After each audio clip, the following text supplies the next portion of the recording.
Hello, and welcome to another Manufacturing Matters by Tech B2B. We're here at the Vision Show in Boston, and I'm talking with Phil Colet of Teledyne DALSA.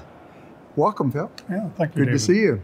Thank you. And we've known each other for some time. For a number of years sir. now. Yes, that's right. Yes, yeah. So great to have you on Manufacturing Matters. And I think a good place to start would be if you could just tell the listeners and tell me a little bit about the general overview of what Teledyne DALSA, being a huge company, of course, but what right. Teledyne DALSA is doing in the field of machine vision and imaging right now, and where it stands with the company. Okay.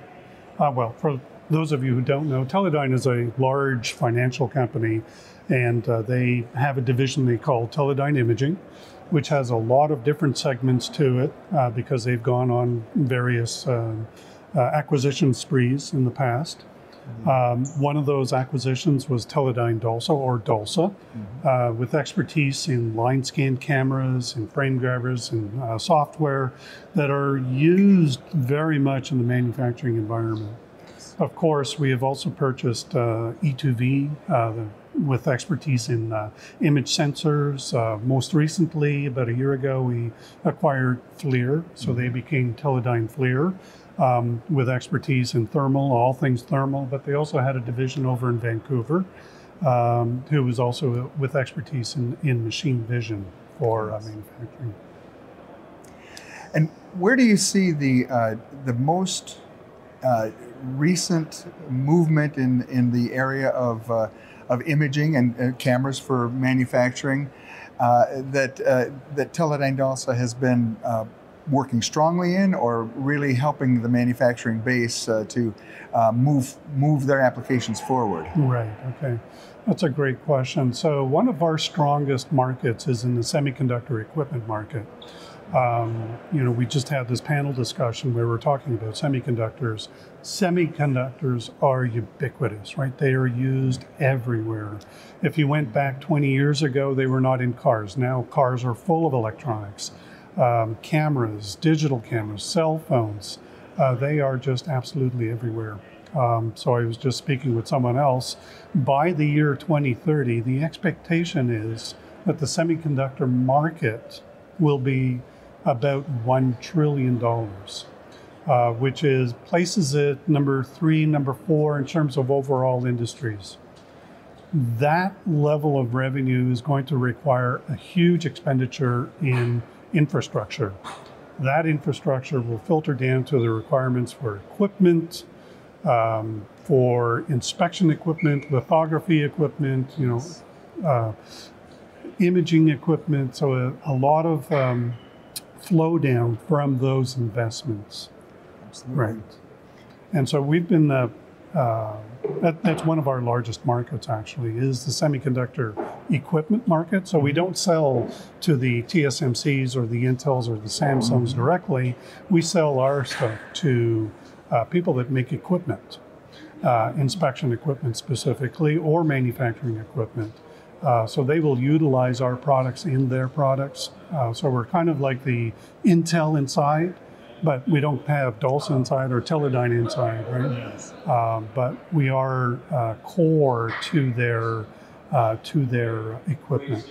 That's incredibly interesting. I have to admit, I didn't know that about the semiconductor industry growth. It's fascinating. Right. From the point of view of sensors and cameras, I'm curious, what kind of products and let's see, from a technology point of view, really serve that industry well? What has been in demand, or let's say not necessarily in demand, but what has been really enabling that right. industry? Right, that's a good word, enabling. Yes. Because imaging is an enabling technology to this manufacturing equipment. Mm-hmm. You cannot have a stepper or a lithography machine without machine vision as being part of that core. Some of the products that we make in terms of sensors and cameras would be what we call a line scan camera. So if you look at your cell phone, there's a camera in there. It's got an array of pixels. A line scan camera is just really one line, but that means that something has to move in front of it. The advantage, you can generate an image which is very, very high resolution at a much lower cost. So we have a ton of these types of cameras that we manufacture and sensors that we sell to these equipment manufacturers. Now, the other thing to look at, another piece of this, is the wavelength that you're using.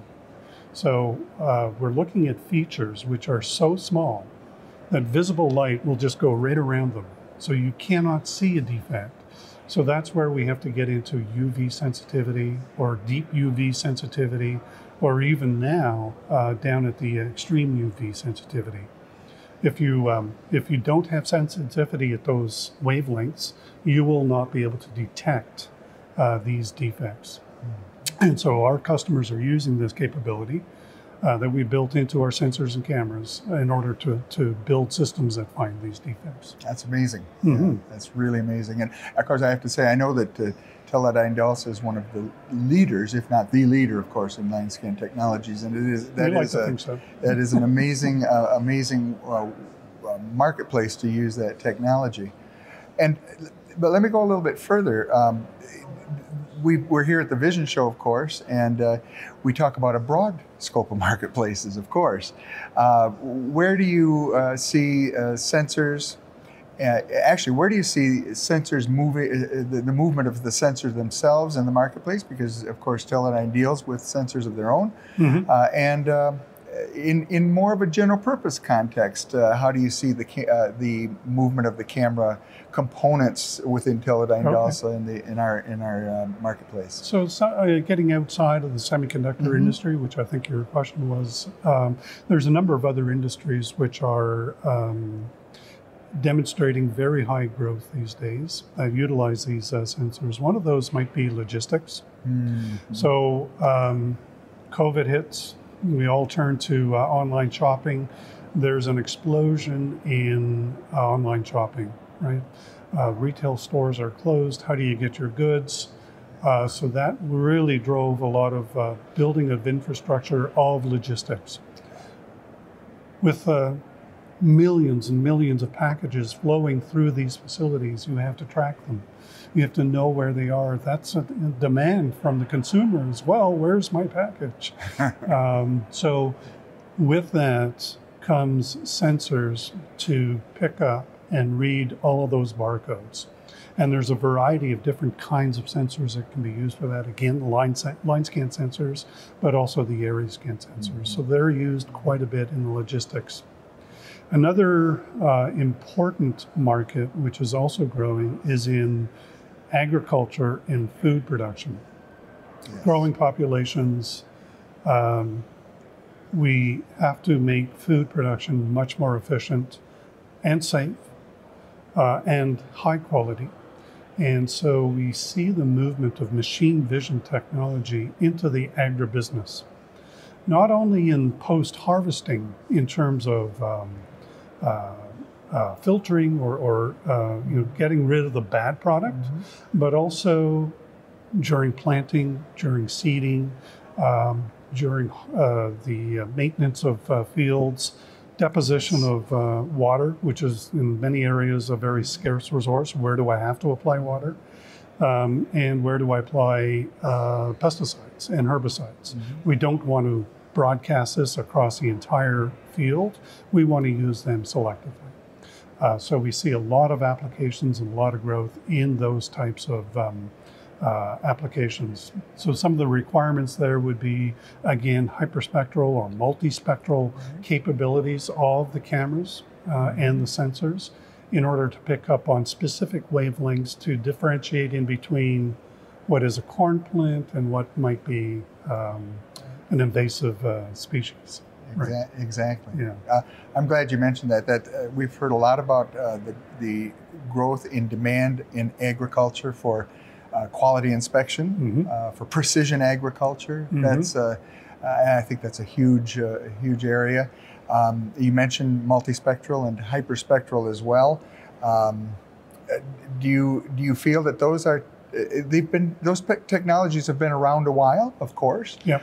Do you think they're really going to come into their own in the machine vision world as we find an application like agriculture that really thrives on that kind of technology? Is that where that's going to really let those technologies blossom? Right. So there's a couple of aspects to that question. One of them is the end user drive towards implementing these technologies. Yeah. So we do see that happening. We do see agribusiness growing, quality control. But the second part of it is the technology itself was perhaps at a price point which prohibited its use in those applications, right? So if it was far too expensive, then farmers would never buy that equipment. It's just cheaper to broadcast pesticides everywhere, right? As opposed to using precision agriculture.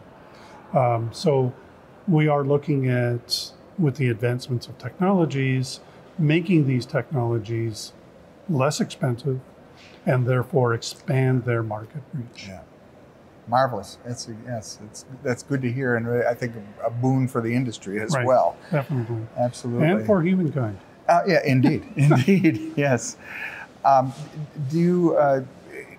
Would you be willing to be kind of a fortune teller, a futurist, and say what your thoughts are on what the next couple of big things in imaging, in maybe sensing and imaging, or maybe camera components? Do you have any idea floating around on what you think the next couple of big things are going to be? Right.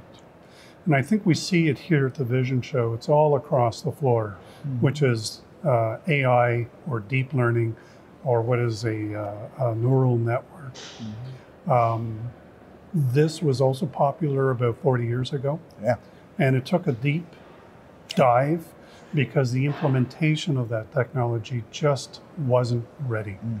So we didn't have the technology at that time to bring it to market. So a lot of companies started, but they failed. Given 15 years later, a lot of research driven by some big companies in California into AI, into deep learning, into the algorithms, but also the technology to execute those algorithms has now matured. So with the availability of GPUs, with very fast processors, this is now becoming a reality. So the big, bold prediction is that everything that we see on the floor over here in terms of artificial intelligence and deep learning will actually see an application. And we are seeing applications right now, but it will become much more common. The great thing about this is that it can solve problems that we can't solve in conventional machine vision algorithms. So it doesn't mean it's going to eliminate traditional mathematical machine vision, but it will supplement. It'll be another tool in our tool chest that will enable this. And this, I think, has great applications even outside of machine vision, outside of the manufacturing floor. We can implement these techniques into any number of everyday applications. I was listening to some sessions today about safety, about let's take, unfortunately, how many children die in drowning incidents in the United States. This is terrible, right? And they have lifeguards and everything, but they're preoccupied. It's very difficult. So can we not create a system that can detect somebody who's struggling, right, and alert the lifeguards to that incident? Man, this is just so exciting, right? That's only the tip of the iceberg. It's only the tip of the iceberg. Yeah, right. Absolutely. It's only limited by our imaginations. Yes. Phil, would you say there's anything that maybe we haven't talked about that's really on your mind for the people listening to Manufacturing Matters? I think it might be the combination of AI, deep learning, machine vision, and robotics. This triangle has is really starting to come together, and we see it here at the Vision Show, the combination of machine vision, the algorithms, plus also the robotics that is really, really maturing. And that also, I think, will make manufacturing more efficient. It'll make quality control improved, right? But also, a lot of people are fearing robotics. But, you know, I just saw a graph the other day that anytime there's robotics investments, employment actually goes up. Yes. Right? Yes. And that surprises a lot of people, but I think that's also a benefit. Yeah. I think robots are taking jobs away, but in fact, they're actually expanding the jobs. Indeed, right? Yes, indeed. Well, thank you very much, Phil. It's been a pleasure to talk with you. Thank you very much. I hope you've had as much fun as I have. This is great stuff. Thank you all for listening, and we'll see you again on another episode of Manufacturing Matters by Tech B2B.